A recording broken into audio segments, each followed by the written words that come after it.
This program is sponsored by LIC Nepal, जीवन रहँदा पनि जीवन पश्चात पनि। गर्वैदेखि बलियो भूगर्भ सिमेन्ट। मेरो देश मेरो जगदम्बा सिमेन्ट।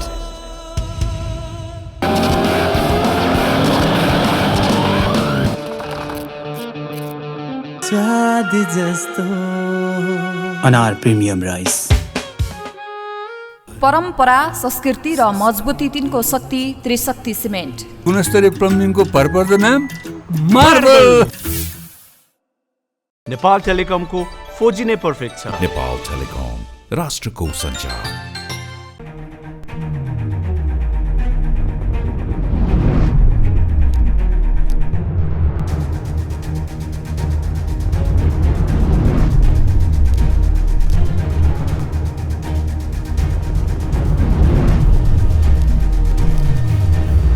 युवा नेता यतिखेर जनता जान्न चाहन्छन् कार्यक्रममा हाम्रो बीचमा हुनुहुन्छ प्रदीप पौडेलजी। तपाईँलाई म जनता जान्न चाहन्छन् कार्यक्रममा स्वागत गर्न चाहन्छु। नमस्कार। अब नेपाली कङ्ग्रेसमा नेतृत्वको लागि हामथाम दौडधुप सुरु भयो। तपाईँ कुन पदको उम्मेदवार हो नेपाली कङ्ग्रेसको 14औं महाधिवेशनमा? मतलब महाधिवेशनको प्रक्रिया अगाडि बढिसकेपछि उम्मेदवारी दिने नेतृत्वको निम्ति दाबी गर्ने कुरा स्वाभाविक हो। यो पटक मैले आफूलाई महामन्त्रीको उम्मेदवारका रूपमा प्रस्तुत गर्ने भनेर भनेको छु। यद्यपि हाम्रा बीचमा छलफल जारी छ। यो एउटा पार्टी हो, यो पार्टीभित्र समझदारी कायम गरेर अगाडि जाने कुराका निम्ति अधिकतम प्रयास गर्नुपर्छ। अहिले चाहिँ हामीहरूले अधिवेशनलाई सुनिश्चित गर्ने र यो अधिवेशनलाई व्यवस्थित ढङ्गबाट सम्पन्न गर्ने गरी अगाडि बढिरहेका छौँ। महामन्त्री उम्मेदवार हो प्रदीप पौडेल। कुन समूहबाट, कुन गुटबाट? मतलब मैले भने नि, अब अहिले म कहाँ छु त्यो सबैलाई थाहा छ, तर अहिले नै अब त्यसको अन्तिम समीकरण बनिसकेको छैन। त्यसैले छलफल संवाद निरन्तर रूपमा अगाडि बढ्छ।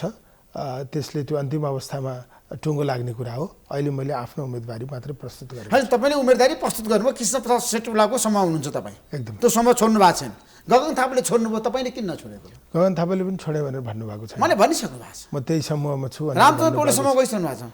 प्रकाश सिंहको समूह गइसक्नु भएको छ। गगन होइन, हामीसँगको गफगाफमा उहाँले छोडे भनेर भन्नुभएको छैन। अब त्यो उहाँको कुरा भयो। त्यसैले चाहिँ हामीले त हामीसँग कुरा कसरी भएको छ त्यस आधारमा भन्ने हो नि। तपाईँहरूसँग कुरा भइरहेछ गगन थापाको? भइरहेछ। उहाँले भन्नुभएको छ म सिटौला समूहमै छु भनेर। कार्यक्रमहरूमा आइरहनु भएको छ समूहमै। त्यसो भए सिटौला समूहबाट दुईजना महामन्त्रीको उम्मेदवार? उहाँले पनि महामन्त्रीका रूपमा आफूलाई प्रस्तुत गर्नुभएको छ। यो खास अहिले यो स्वाभाविक विषय हो। हामीले नेपाली कङ्ग्रेसको केन्द्रीय कार्य समितिमा आफूलाई कुन पदमा प्रस्तुत गर्ने भन्ने सन्दर्भमा चाहिँ हाम्रो पुस्ता त्यो पदका निम्ति काबिल छ। यदि गगन थापा उठ्नुभयो सिटौला समूहबाट भने तपाईँ उठ्नुहुन्छ? उठ्नुहुन्न? मैले भने नि, यो त अन्तिममा समझदारी हुने, आपसमा छलफल हुने एउटा विषय अझै बाँकी छ। त्यसकारणले यो पोलराइजेसन कसरी अगाडि बढ्छ, कस्तो कम्बिनेसन हुन्छ, त्यो चाहिँ त अधिवेशनको अन्तिम चरणमा टुङ्गो लाग्ने कुरा हो। मैले भने म नेपाली कङ्ग्रेसको आउने महाधिवेशनमा महामन्त्रीको प्रत्याशी हुँ। जुनसुकै समूह होस्, किन नहोस्। मैले भने यो मतलब निर्वाचन जित्नका निम्ति लडिन्छ। जित्ने सन्दर्भमा चाहिँ आपसी समझदारी गर्ने, छलफल गर्ने, सम्झौता गर्ने, त्यो सबै हुन्छ। त्यो स्वाभाविक कुरा हो। तपाईँ रामचन्द्र पौडेल समूह जान सक्नुहुन्छ? मतलब यो कतै अहिलेको अवस्थामा कतै जान सकिँदैन भन्ने होइन। यो चाहिँ फरक पार्टीसँग प्रतिस्पर्धा गर्ने विषय होइन। यो हाम्रो आन्तरिक विषय हो। मैले भने नि, नयाँ ढङ्गबाट समीकरणहरू बन्न सक्छन्। नेपाली कङ्ग्रेसभित्र एकदमै आम परिवर्तनको चाहना बढेको जस्तो देखिन्छ। त्यसकारण नयाँ नेतृत्व जिम्मेवारीमा आइदियोस्, नयाँ ढङ्गबाट काम गर्ने अथवा नयाँ खालको कार्यशैली अपनाउने व्यक्ति चाहिँ जिम्मेवारीमा आइदियोस् भन्ने छ। त्यसकारणले चाहिँ मलाई लाग्छ अहिलेको पोलराइजेसन फरक ढङ्गबाट हुन्छ, समीकरण फरक ढङ्गबाट अगाडि बढ्छ। परम्परागत गुटहरूले नै जित्ने अवस्था हुन्छ भन्ने छैन। फरक ढङ्गबाट युवा पुस्तामा धेरै उम्मेदवार छ महामन्त्रीको। तपाईँले राम्रोसँग हेर्नु भएको छ नि, प्रदीप तपाईँ, गगन थापा, विश्वप्रकाश शर्मा, धनराज गुरुङ, धेरै नेताले बाहिर छ नि, आफ्नो नामहरू ल्याइरहेका छन्। तपाईँले हेर, गुरुराज घिम्रे, धेरैको नाम बाहिर आएको छ नि त, होइन? अनगिन्ती नेताहरू छन्, युवा नेताहरू महामन्त्री उम्मेदवार दिनको लागि तयार भएर बसेका छन्। तपाईँहरूको बिचमा किन मेलमिलाप हुन सकेन? किन होइन, त्यो अन्तिम समय साउथ बालकृष्ण खाँड गृहमन्त्री पनि उम्मेदवारी दिने घोषणा गर्नुभएको छ। मतलब अन्तिम समयसम्म त्यो सङ्ख्या घट्न सक्छ। अहिले त्यो मतलब यो जिम्मेवारीमा जाने सन्दर्भमा विभिन्न ढङ्गले व्यवस्थापन हुन सक्ने स्थिति बन्न सक्छ। त्यो अन्तिम समयमा अहिले जसले जे कुरामा आफूलाई प्रस्तुत गर्नुभएको छ त्यो सबै प्रतिस्पर्धामा आउनुहुन्छ भन्ने पनि होइन। त्यसमा चाहिँ विभिन्न ढङ्गले व्यवस्थापन गर्ने परिस्थिति बन्न सक्छ। तर हाम्रो पुस्ता चाहिँ हामी केन्द्रीय कार्य समितिमा 2 पटक बसिसक्यौँ। केन्द्रीय कार्य समितिको सदस्य भइसकेपछि हाम्रो जुन अनुभव छ पार्टी प्रतिको हाम्रो दृष्टिकोण, पार्टीभित्रका समस्याहरूलाई हल गर्ने हाम्रो सोच, हाम्रो कार्यशैली प्रयोग गर्ने हो भने हामी मुख्य पदमा आउनुपर्छ, पदाधिकारीमा आउनुपर्छ। त्यसैले चाहिँ अब हामी पार्टीबाटै हुर्केर यहाँसम्म आएका हौँ हैन। यो पार्टीले हामीलाई उत्पादन उम्मेदवार दिने घोषणा गरेका छन्। अब कतिवटा उम्मेदवार हुन्छ त्यो हेर्न बाँकी छ। रक्षा मन्त्री डाक्टर मिलिन्द्र रिजालले पनि म उम्मेदवारी दिन्छु भनेर मसँगै भन्नुभएको जनता जान चाहन्छन् कार्यक्रममा महामन्त्री उम्मेदवारी दिने भनेर तपाईँको लहरको लाग्ने हो नि त महामन्त्रीमा। मतलब यो अस्वस्थ प्रतिस्पर्धा हुने भयो नि त। होइन अस्वस्थ हुँदैन। उम्मेदवारी धेरै हुँदैमा कसरी अस्वस्थ हुन्छ? झन् स्वस्थ हुन्छ। भोटबाजी हुन्छ नि त। होइन भोटबाजी हुन्छ। यस्तो व्यक्ति आउने कुरा प्रधान भएन। व्यक्तिले के लिएर आएको छ, व्यक्तिले कस्ता विषयहरू लिएर आएको छ, त्यसको आधारमा मतदाताले छनौट गर्ने स्थिति हुन्छ। अथवा हाम्रो कार्यकाम चाहिँ धेरै अगाडिदेखि देखिराखेको स्थिति छ। त्यसैले चाहिँ आफ्नो इमेज हामीले कस्तो बनाएका छौँ, आफूलाई हामीले चाहिँ कतिको काबिल ढङ्गबाट प्रस्तुत गर्न सकेका छौँ, त्यो आधारमा चाहिँ मतदाताले निर्णय गर्छ।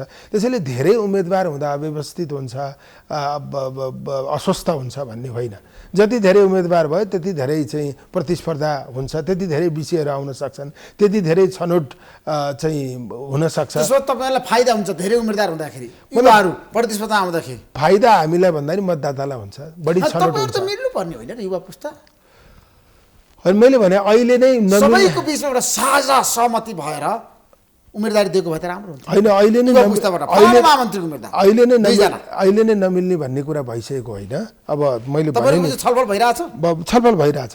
छलफल मतलब त्यो उम्मेदवारी केमा हुने अथवा ककसका बिचमा सहमति गर्ने भन्ने बारेमा नभए पनि तपाईँले भन्नुभएको जस्तो पुस्तामा धेरै विभाजन नदेखियोस्, समझदारी कायम गरेर अगाडि जाने कुरामा छलफल हुन्छ।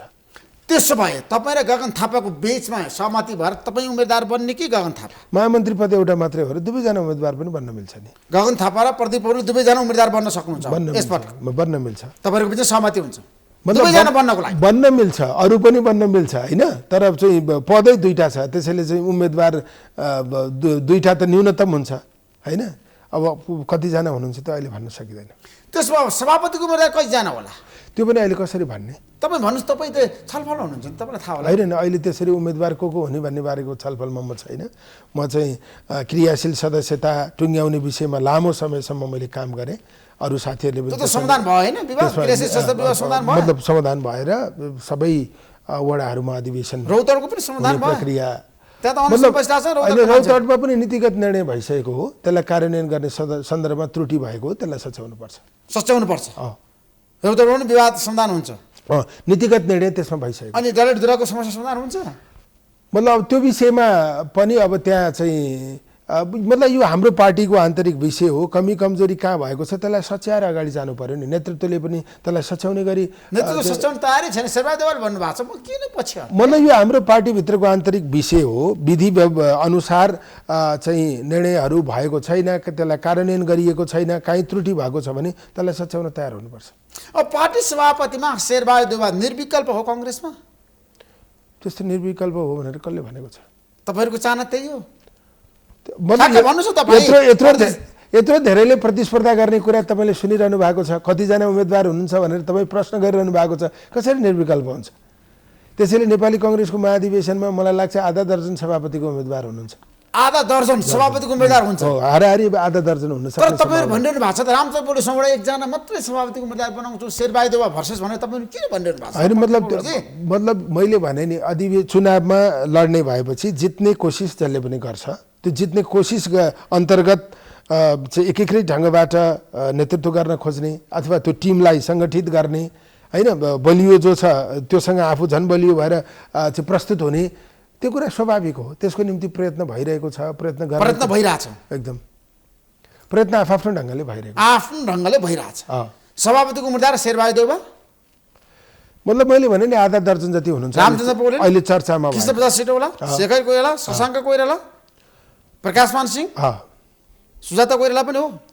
उहाँले पनि चाहिँ अर्जुन सिंह केसी मैले सुनेको सभापति रामशर्मा को हो त ठ्याक्कै भन्नुहोस् वीरेन्द्र दिदी होइन मतलब अब सबै को ठ्याक्कै भनेर म भन्न सक्दिनँ। गोपाल श्रेष्ठले पनि उम्मेदवार दिन्छु तपाईँले जुन नाम भन्नुभयो उहाँहरू अधिकांश उम्मेदवार हो भनेर बाहिर भन्नुभएको। त्यसमा कृष्ण प्रसाद सिटौला काङ्ग्रेसको सभापतिको उम्मेदवार हो त 14औं महाधिवेशनमा? होइन, उहाँ 13औं सभापतिको उम्मेदवार हुनुहुन्छ। अहिले नहुने कुरै भएन नि। तर जित्ने आधार छैन नि।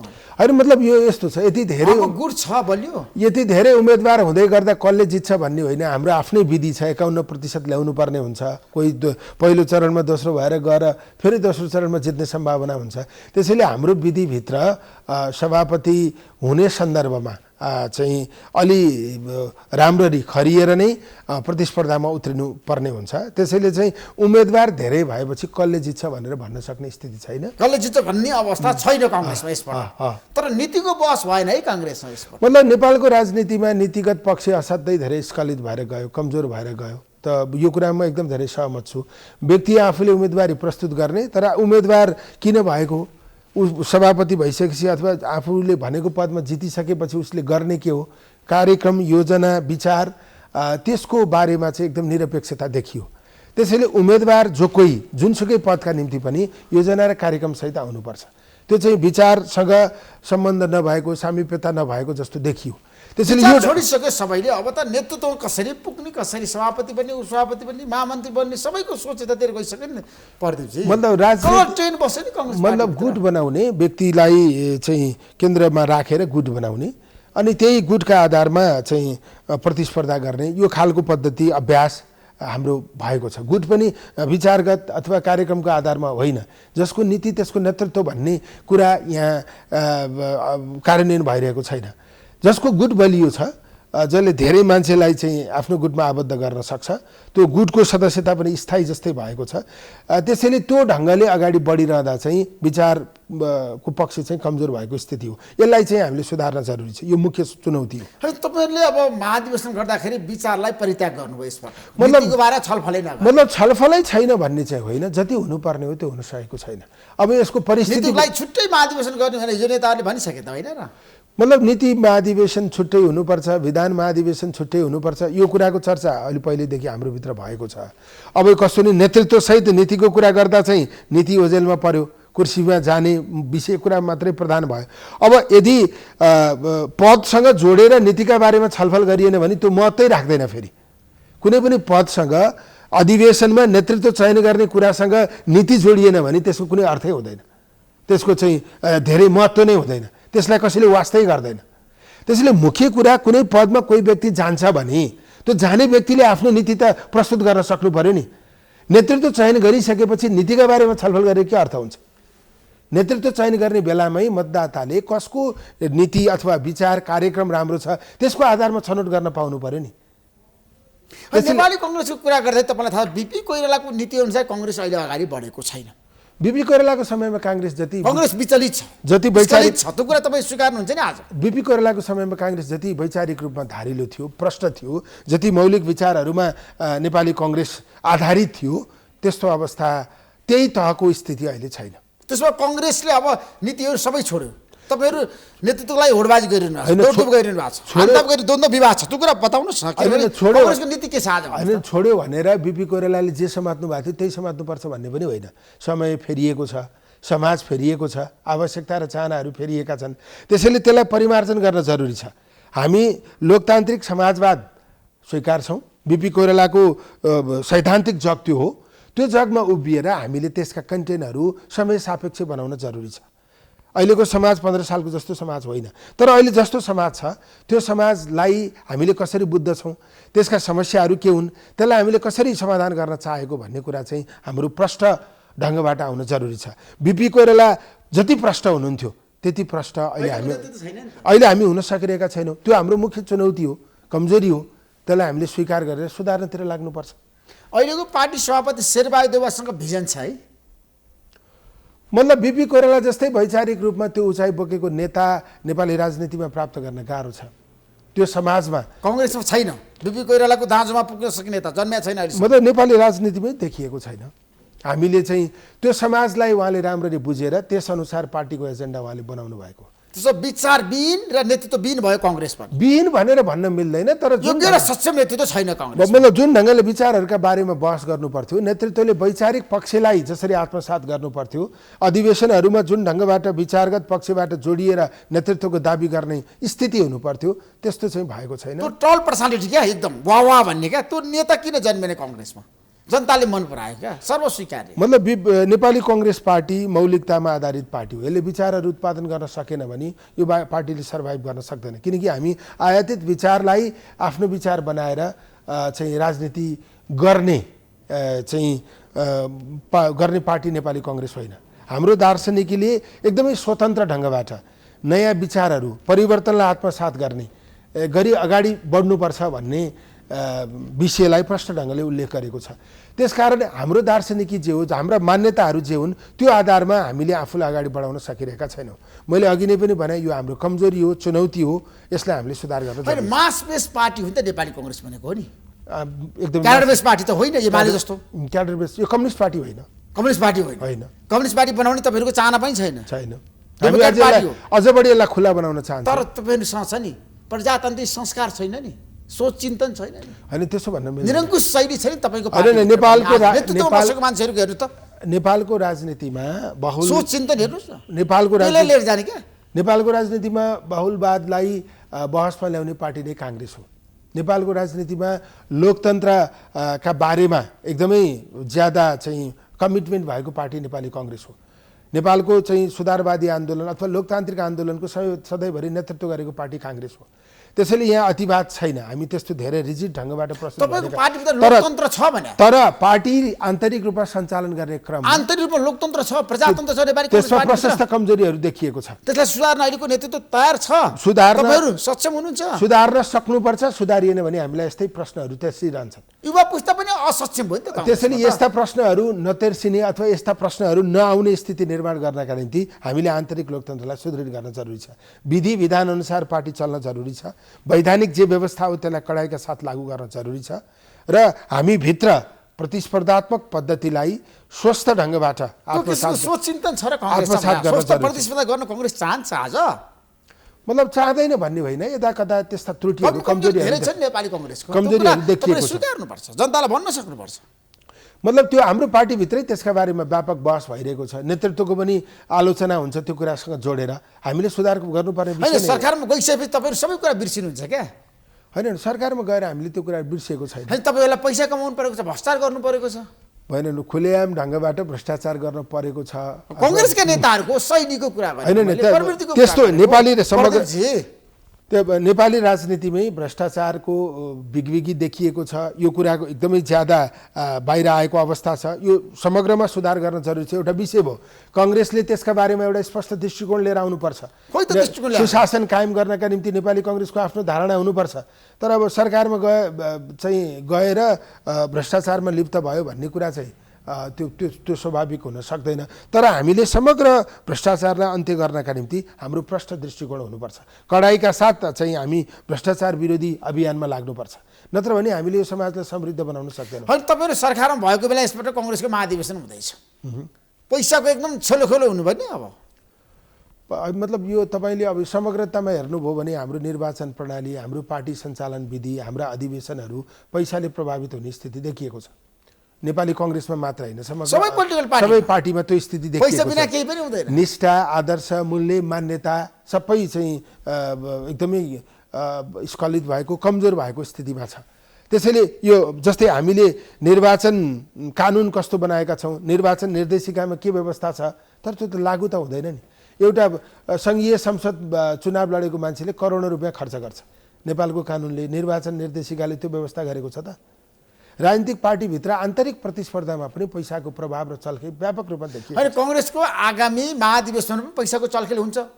तपाईँलाई पनि पैसा चाहिन्छ महामन्त्री? मैले पैसा बिना कसैले पनि केन्द्रीय सदस्य, महामन्त्री, सहमहामन्त्री, उपसभापति, सभापति, आर्थिक रूपमा ठुलो चलखेल हुन्छ है यसपटक। म व्यक्तिगत रूपमा पैसा खर्च गर्ने प्रतिस्पर्धा गरेर चाहिँ उम्मेदवार बन्न म सक्दिनँ, मेरो त्यो चाहना पनि होइन। तर तपाईँले भन्नुभएको पैसाको प्रभावै हुँदैन, भन्ने महाधिवेशनमा पैसाको पैसाको प्रभाव हुन्छ। प्रभाव देखिन्छ। हामीले जुन ढङ्गको अभ्यास गरिरहेका छौँ त्यो अभ्यासको निरन्तरताले पैसाको प्रभाव व्यापक रूपमा देखिने स्थिति छ। त्यसैले त्यो अभ्यासलाई हामीले अन्त्य गर्न जरुरी छ। त्यसो पार्टी सभापति शेरबहादुर देउवा शक्तिशाली प्रधानमन्त्री हुनुहुन्छ, उहाँले सबैलाई बढार्न सक्नुहुन्छ नि आगामी महाधिवेशनमा, होइन? त्यस्तो पनि सबैलाई हराउन सक्नुहुन्छ नि। प्रधानमन्त्री हुँदैमा एकदम सबैलाई हराउन सकिन्छ भन्ने छैन। शक्तिको पछाडि के लाग्छ? मतलब वैकल्पिक नेतृत्व एकदमै धारिलो ढङ्गबाट आउन सक्यो भने नेपाली कङ्ग्रेसको आवश्यकता, नेपाली कङ्ग्रेसका कार्यकर्ताले चाहेको विषय त्यो आजका चुनौतीहरू कसरी सामना गर्ने त्यसको एउटा फेरिस्त नेतृत्वले प्रस्तुत गर्न सक्यो भने पैसाले अरू प्रभावले केहीको पनि अर्थ रहँदैन। त्यसो नेतृत्व परिवर्तन आजको आवश्यकता हो कङ्ग्रेसभित्र? होइन, नेपालको राजनीतिमै नेतृत्व परिवर्तन आवश्यक छ, कङ्ग्रेसभित्र नहुने कुरै भएन। कङ्ग्रेसमा तपाईँको पुस्ताले नेतृत्व परिवर्तन गर्न सक्छ? त्यो हिम्मत छ? होइन, मतलब अहिले पनि मूल नेतृत्व परिवर्तन तागत छ तपाईँहरूसँग? मूल नेतृत्व परिवर्तन हुन्छ भन्ने जस्तो छैन। अब नेतृत्व भनेको कस्तो हो भने होइन, शेरबहादुर देउवालाई तपाईँहरू पराजित गर्न सक्नुहुन्छ? शेरबहादुर देउवाज्यूको कुरा मात्रै भएन, मतलब त्यो पुस्ता जो लामो समयदेखि नेपालको अथवा नेपाली कङ्ग्रेसको नेतृत्वमा छ त्यो नेतृत्व नै कहीँ निरन्तरता हुने स्थिति पनि बन्न सक्छ, किनभने मूल नेतृत्वमा परिवर्तन हुने गरी बहस भएको, त्यो ढङ्गबाट अरूले उम्मेदवारी दिएको, त्यो खरो ढङ्गबाट आएको स्थिति छैन। तर मलाई लाग्छ हाम्रो पुस्ता पछिल्लो पुस्ता नेपाली कङ्ग्रेसको नेतृत्वमा पदाधिकारीमा जाने अवस्था चाहिँ छ। त्यसो भए अब कङ्ग्रेसको महाधिवेशनमा नयाँ पुस्ता आउँछ, युवा पुस्ता आउँछ यसबाट देशभरिबाट, होइन? अब कङ्ग्रेसको नेतृत्व युवा पुस्ताको हातमा जान्छ। मतलब त्यो अवस्था छ। हाम्रो महाधिवेशन प्रतिनिधिहरू अथवा त्यो वडा तहको क्षेत्रीय प्रतिनिधिको जुन खालको उपस्थिति छ त्यसले पनि त्यो सङ्केत गरेको छ। हिन्दू राष्ट्र बनाउनुपर्छ भने कङ्ग्रेसभित्र आवाज उठिरहेछ नि, त्यो कति सम्भव छ? मतलब त्यो विषय पनि चाहिँ नेपाली कङ्ग्रेसभित्र केही हदसम्म त्यो एजेन्डा अगाडि बढ्छ, बहसमा बढ्छ बढ्दैन मलाई थाहा छैन, चाहिँ बहसमा आउने जस्तो सङ्केत पनि देखिन्छ। हिन्दू राष्ट्र बनाउनको लागि बहस हुन्छ कङ्ग्रेस पार्टी? मतलब नेपाली कङ्ग्रेस जस्तो पार्टीले धार्मिक विषयमा आफूलाई कसरी प्रस्तुत गर्छ त्यो एउटा सन्दर्भ भयो, हरेक कार्यकर्ताले त्यसमा गम्भीर भएर मनन गर्ने विषय भयो।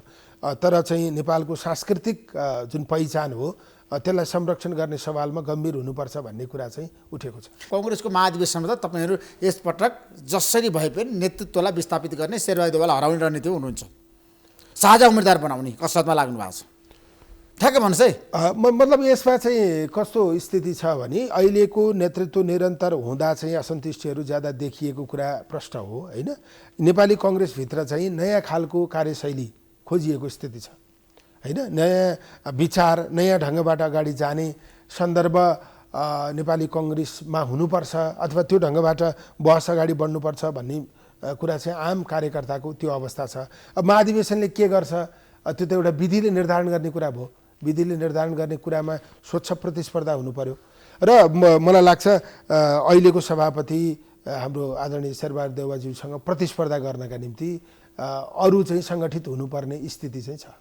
तपाईँलाई थाहा छ अहिलेको अवस्थामा शेरबहादुर देउवाको सामु धेरै किसिमको अवसर छ, अरूलाई गाह्रो छ नि त, चुनौती छन्। तपाईँहरूसँग त धेरै मान्छेहरू छन् नि सभापतिको उम्मेदवार, होइन? आकाङ्क्षीहरू मतलब सभापतिको उम्मेदवार धेरै हुनुहुन्छ, शेरबहादुर देउवा सहित अरू धेरै उम्मेदवारहरू हुनुहुन्छ। धेरैजना छ नि त। मैले अघि नै पनि भने नि अहिलेको वर्तमान सभापतिसँग प्रतिस्पर्धा गरेर जित्नका निम्ति अरू शक्तिहरू सङ्गठित हुन आवश्यक छ, त्यस्तो देखिन्छ। त्यो सम्भव छ? अब मतलब अहिले यसरी सरसर्ती हेर्दा सम्भव देखिँदैन, सम्भव छैन। सबैले उम्मेदवारी दिनुहुन्छ, सबैले आफ्नो उम्मेदवारी प्रस्तुत गर्नुभएको छ। त्यसो भए अब अदालतको विवाद समाधान गर्न कङ्ग्रेस किन मान्छ? कङ्ग्रेस किन चाहँदैन आज? मतलब नेपालको संविधानले न्यायपालिकालाई कार्यपालिकासँग जोडेको छैन, होइन? व्यवस्थापिका, न्यायपालिका, कार्यपालिका यो तिनवटा छुट्टा छुट्टै अङ्ग हुन् भनेर भनेको छ। त्यसैले कार्यपालिकाले न्यायपालिकाको समस्या हल गर्नका निम्ति चाहिँ निर्णय गर्न सक्दैन, त्यो कुरा स्वाभाविक हो। अदालतभित्रैबाट त्यो प्रक्रियाका ढङ्गबाट त्यो समस्या हल होस् भन्ने हामीले चाहेका हौँ। तर एउटा स्वतन्त्र नागरिकले अदालतभित्र भएको समस्याका विषयमा आफ्नो स्वतन्त्र अभिव्यक्ति दिन सक्छ कि सक्दैन त? तपाईँ र मेरा बिचमा झगडा भयो, हामीले हाम्रो झगडालाई मिलाउन सकेनौँ, यो मिलाउने ठाउँ कहाँ हो? अदालत होइन। हामीले कुनै विषयमा चाहिँ भनौँ न टुङ्ग्याउन सकेनौँ, कानुनी रूपमा त्यसलाई टुङ्ग्याइदिने कसले हो? अदालतले हो। जसले जनताको विवाद, अरूको विवाद समाधान गर्ने हो, त्यो नै विवादमा फसेपछि के हुन्छ? त्यहाँ नै द्वन्द्व भएपछि के हुन्छ? त्यहाँ नै दुईटा पक्ष देखिएपछि के हुन्छ? त्यसैले पहिला अदालतको नेतृत्व गर्नेहरूले के सोच्नु पर्यो भने म निर्विवाद रूपमा बस्नुपर्ने मान्छे, निर्विवाद हुनुपर्ने मान्छे विवादमा परे, मेरो विवादको फैसला कसले गरिदिन्छ त? कसले टुङ्गाइदिन्छ त? होइन, कांग्रेसले अदालतको विवाद समाधान गर्न सक्रियता देखाउने कि नदेखाउने मेरो प्रश्न त्यहाँनिर हो। तपाईहरु मौन बस्ने, नेपाली कांग्रेसले अदालतको विवाद टुङ्ग्याउने विषयमा महाअभियोग को प्रस्ताव गर्ने स्थिति आयो भने त्यो निर्णय गर्न सक्छ। महाअभियोगको प्रस्ताव ल्याउने पक्षमा निर्णय गर्न अहिलेसम्म यो विषयमा हाम्रो संस्थागत निर्णय भएको छैन। तर कुनै पनि राजनीतिक दलले निर्णय गर्ने कुरा के हो भने कि त महाअभियोग सम्भव छ, कांग्रेसमा दुईटै मत छ, महाअभियोगको प्रस्ताव ल्याउने कुराको निर्णय गर्नु पर्यो। होइन भने अदालतलाई तपाईको विवाद मिलाउनुस्, अदालतको विवाद मिलाउनुस् भन्ने बाहेक अर्को कुनै उपाय छ? त्यसैले नेपाली कांग्रेससँग 2/3 पनि छैन। महाअभियोगको प्रस्ताव ल्याउने भनेर कांग्रेस टुङ्गोमा पुगेको पनि छैन। अनि निर्णय गर्दा हामी महाअभियोगको प्रस्ताव दर्ता गर्छौँ भनेर निर्णय गरेपछि अगाडि बढ्नुपर्छ। त्यहाँ निर्णय गर्ने स्थितिमा कांग्रेस पुगिसकेको छैन। नत्र भने अरू विषयमा कांग्रेसले निर्णय गर्ने कुरा के हो त? स्वतन्त्र न्यायपालिकाको प्रस्ताव ल्याउने पक्षमा कांग्रेस छ, मतलब त्यो विषयमा संस्थागत रूपमा कुनै छलफल भएको छैन। हाम्रो भनाइ के हो भने अदालतको विवाद लामो समयसम्म जान सक्दैन, अदालत विवादमा पर्न सक्दैन। अदालतको नेतृत्वले विवादमा परिसकेपछि मार्ग प्रशस्त गर्नुपर्छ। यो परम्परा पनि हो नेपालको। मात्रै तपाईहरुले प्रधान न्यायाधीशको राजीनामा माग्ने अधिकार छ। मैले राजीनामा मागेको होइन। अदालतको विवादको समाधान कसरी हुन्छ त? अदालत विवादमा बसिरहन सक्छ। तपाईहरु प्रक्रिया जानु पर्यो नि त। हैन, प्रक्रिया भनेको हामीले प्रधान न्यायाधीशले भनिसक्नु भयो आज पनि म राजीनामा दिन्न, वार्ताको लागि आग्रह गर्नु भएको छ। त्यसैले उहाँले इजलासमा यतिखेर न्यायाधीशहरु विवादित भए आजबाट उहाँले वार्ता गरेर छिटो समस्या समाधान गर्नु पर्यो। त्यो समाधान हुन सक्दैन भने उहाँले राजीनामा दिनु पर्यो। नत्र भने अदालतको विवाद लामो समयसम्म रहिरहन सक्दैन। अनि राजीनामा दिनु भएन भने तपाईहरु के गर्नु? हैन, लामो समय 4 महिना 5 महिना बेन्च नै चल्न सकेन। हैन, मुद्दाको बारेमा छलफलै भएन। बारले यो ढङ्गबाट आन्दोलन गरिरह्यो, देशभरिका कुनै अदालत नै चढेनन् अनि हेरेर बस्ने। त्यसैले कि त तत्काल वार्ता गरेर संवाद गरेर अदालतको नेतृत्वले अदालतभित्रबाटै त्यो समस्या समाधान गर्नु पर्यो। त्यसो कांग्रेसले महाअभियोगको प्रस्ताव दर्ता गर्छ प्रधान न्यायाधीश विरुद्ध। मैले भने नि ठ्याक्कै भन्नुस् तपाई, व्याख्या नगरिकन सीधा उत्तर दिनुस् तपाई। कांग्रेसको बटम लाइन क्लियर गर्नुस् तपाई। 5 महिनासम्म यो विवाद यसरी नै गइरह्यो भने, बेन्चहरू नै चलेन भने, मुद्दा फैसला हुने स्थिति नै भएन भने अनि अदालतको विवाद अदालतले निपटारा गर्नुपर्छ भने बसिरहनु मिल्छ? त्यसैले अदालतमा भएको विवाद लामो समयसम्म जानै सक्दैन। अनि तपाईको पार्टीको प्रधानमन्त्री के भन्नुभएको थाहा छ? शेरबहादुर देउवाले अदालतको बारे केही पनि नबोल्नु भन्नुभएको छ। निश्चित समयसम्म तपाईहरुलाई चेतावनी दिनुभएको छ निश्चित शेरबहादुर देउवाले। ऋषिजी, निश्चित समयसम्म केही नबोल्न सकिन्छ, ठिक कुरा हो। तर त्यसको पनि त सीमा हुन्छ नि। सीमा तपाईको चाहिँ अदालत 5 महिना चलेन, 6 महिना चलेन, यसरी नै अदालतको आन्दोलन भयो भने देशको व्यवस्थै रहँदैन। कांग्रेस टुलुटुल हेरेर बस्ने, अरू राजनीतिक दलहरू टुलुटुल हेरेर बस्ने। त्यसैले जति लम्बिन्छ त्यति समस्या हुन्छ।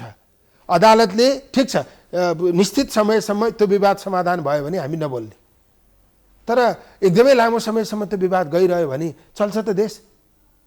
एउटा 1 महिना हुन लागिसक्यो अदालतभित्रको विवाद छताछुलो भएर बाहिर आयो। त्यसकारण अब धेरै लामो पर्खन सक्ने स्थिति नहुन सक्छ। त्यसो कांग्रेसले महाअभियोगको प्रस्ताव ल्याउँछ। हैन, मैले ठ्याक्क भन्नुस् तपाई। महाअभियोगको प्रस्ताव ल्याउँछ भनिन, मतलब संस्थागत रूपमा निर्णय नै नभएको कुरा मैले तपाईसँग आएर कसरी भने? मैले जम्मा यति कुरा भने कि अदालतको विवाद लामो समयसम्म जान सक्दैन। निश्चित समयभित्र अदालतले आफै त्यो कुरा मिलायो भने त्यसको स्वतन्त्रता अथवा चाहिँ उसको आन्तरिक मामिला हो भनेर चाहिँ त्यो पर्खिने स्थिति रहला। तर लामो समयसम्म यसको विवाद रहिरहँदा न्यायपालिका कार्यपालिकासँग जोडिएको छैन, व्यवस्थापिका संस्थासँग जोडिएको छैन, देशसँग जोडिएको छैन। तपाईको पार्टीको प्रधानमन्त्री देशको त्यही त प्रधानमन्त्रीले के भन्नुभएको छ भने प्रधान न्यायाधीशलाई हटाउन सकिँदैन भने तपाईको पार्टी सभापतिले भन्नुभएको छ। हैन, 5 महिना 6 महिना यो यसरी नै गयो भने त कांग्रेसले नेतृत्व गरेर महाअभियोग ल्याउनु पर्यो नि, परेन? त्यो सम्भव छ? हैन, तपाईले दुईटै पुर्याउन सक्नुहुन्छ। एमाले भनिसक्यो हामी प्रधान न्यायाधीशलाई हटाउन चाहदैनौँ। हैन, एमाले पनि 5 महिनासम्म यस्तै बस्यो भने टुली हेरेर बस्छ। एमाले भनिसक्यो, एकजनाले होइन 5 जनाले महाअभियोगको प्रस्ताव ल्याउनु पर्छ। त्यतिखेर तपाईको सहमति रहन्छ? मलाई बताउनुस्। एमालेले अहिलेको पोजिसन भन्यो, शर्त अगाडि सारा चाहिँ अहिलेको पोजिसन भन्यो। अब यो 1 महिनासम्म पनि यो अवस्था यस्तै रह्यो भने एमालेले यसरी नै भनिरहन्छ त? एमालेले भनिरहन्छ, एमालेले भनेको छ, केपी शर्माले भन्नुभएको छ नो कम्प्रोमाइज। हैन, मतलब जुन देशमा अदालत नै चल्न सक्दैन, हैन, अदालत खोइ चल्या त? हैन, त्यसकारण यो लामो समयसम्म त्यस्तो हुन सक्दैन। निश्चित समयसम्म त्यसको एउटा पर्खाइ हुन सक्छ। तर लामो समयसम्म यो विवाद रहिरह्यो भने सबै राजनीतिक दल बोल्नुपर्छ, सब चाहिँ त्यसको निकासका निम्ति प्रयत्न गर्नुपर्छ। विमलेन्द्रजीले भन्नुभएको छ 74 को निर्वाचन अघि हामीले सुशीला कार्कीलाई माविको प्रस्ताव ल्याउँदाखेरि कङ्ग्रेसलाई चुनावमा घाटा लाग्यो, अब त्यस्तो काम हामी गर्दैनौँ। मतलब त्यो परिस्थिति र यो परिस्थिति फरक हो। मैले भने अहिले काङ्ग्रेस महाअभियोगमा गइसकेको होइन, तर लामो समयसम्म यो विवाद रह्यो भने अब चाहिँ यो जे भइरहेको छ हामीले मतलबै गर्नुहुन्न, हामी बोल्नै हुन्न, ठुलो हेरेर बस्नुपर्छ भन्ने त त्यसो भए तपाईँ सिटौलाको लाइनमा कि रामचन्द्र पौडेलको लाइनमा प्रधान न्यायाधीशको बारेमा? होइन, म यो तपाईँले भन्नुभएको जस्तो मेरो पार्टीभित्र त्यो आन्तरिक कुन गुटमा को लाइनमा भन्ने कुरा होइन। मैले के भने कि त अदालतको नेतृत्वले यो विवादलाई तत्काल निपटारा गरोस्, होइन? प्रधान न्यायाधीश भन्नुभयो वार्तामा बसौँ, समस्या समाधान हो। हामीले चोलेन्द्र शमशेरको विकल्प खोजेको होइन, सम्माननीय प्रधान न्यायाधीशको विकल्प खोजेको होइन, तर उहाँले त्यो कुरा निपटारा गर्न सक्नु भएन भने त उहाँले देशको परिस्थिति बुझेर पनि त छोड्नुपर्छ नि। तपाईँको अदालत 3 महिना 4 महिनासँग चलेन भने त्यो त उहाँकै नेतृत्वको असक्षमता देखियो नि त। उहाँले मसँग भन्नुभएको छ जनता जान्न चाहन्छन् कार्यक्रममा आएर कुनै पनि हालतमा राजीनामा दिन्न म। तपाईँलेसँग भनेको परिस्थिति र अहिलेको परिस्थिति फरक भइसक्यो। अब योभन्दा पछाडि झन् फरक हुन्छ। त्यसकारण के हो भने 2 महिनासम्म बेन्च नचल्ने अनि चाहिँ यो राजनीतिक नेतृत्व जस्तो राजीनामा दिन्न, म चुनावमा गएर जनताले फैसला गर्छन् भनेर हुन्छ? यो राजनीतिक विषय हो। आज 5 जना न्यायाधीशले भनिसके हामी भोलिबाट इजलासमा बस्छौँ। होइन, न्यायाधीशहरू बस्नुभयो, समस्या समाधान भयो भने त सकिगयो नि। तर समस्या समाधान भएन भने त त्यसको निकास दिनु पर्दैन? राजनीतिक दलहरू नबोलिकन बसेर सम्भव हुन सक्छ? अदालतको बारेमा अदालतबाटै समस्या समाधान हुनुपर्छ भने किन भनिरहनु भएको छ तपाईँ? होइन, अदालतबाट समस्या समाधान गर्नुपर्छ, त्यो निश्चित समयभित्र हुनुपर्छ। चल्दै चलेन, त्यहाँबाट त्यो विवादको समाधानै भएन भने त अनि चाहिँ प्रक्रियागत ढङ्गबाट नेपालको संविधानले जे व्यवस्था गरेको छ त्यसअनुसार निकास खोज्नु पर्दैन? त्यो सब प्रक्रियागत रूपमा जाँदाखेरि तपाईँ माविको प्रस्ताव लिएर आउनुहुन्छ? मतलब अहिले सम्भावना ठ्याक्कै, मतलब होइन, लामो समय चल्यो भने त्यसको विकल्प नरहनु पर्छ। कङ्ग्रेसले ल्याउँछ, काङ्ग्रेसले मात्रै होइन, लामो समयसम्म यही अवस्था रहिरह्यो भने त्यो व्यवस्थै रहँदैन। यो एकदमै धेरै अराजकता बढेर जान्छ। जसले विवादलाई टुङ्गाइदिने हो, विवादका बारेमा फैसला गरिदिने हो, झगडालाई टुङ्गाइदिने हो, झगडाका बारेमा न्यायिक निरूपण गर्ने हो, त्यो संस्थाभित्रै झगडा भएपछि के अवस्था हुन्छ? त्यसकारण यो विषय गम्भीर छ। यो गम्भीर विषयलाई मनन गरेर छिटोभन्दा छिटो अदालतभित्रैबाट यो समस्याको समाधान हुनुपर्छ। समाधान हुन सकेन भने राजनीतिक दल बोल्नुको विकल्प छैन। प्रक्रियाका ढङ्गबाट राजनीतिक दलहरूबाटै समस्याको समाधान खोज्न जरुरी हुन्छ। Thank you so much प्रदीपजी। हजुर, धन्यवाद। महत्त्वपूर्ण समय दिनुभयो, तपाईँलाई धेरै धेरै धन्यवाद दिन चाहन्छु। हजुर, धन्यवाद। Thank you so much.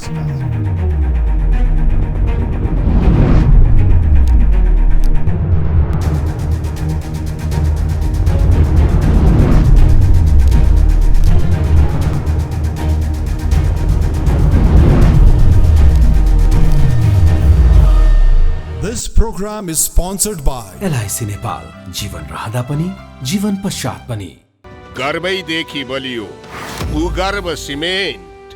मेरो देश, मेरो जगदम्बा सिमेन्ट।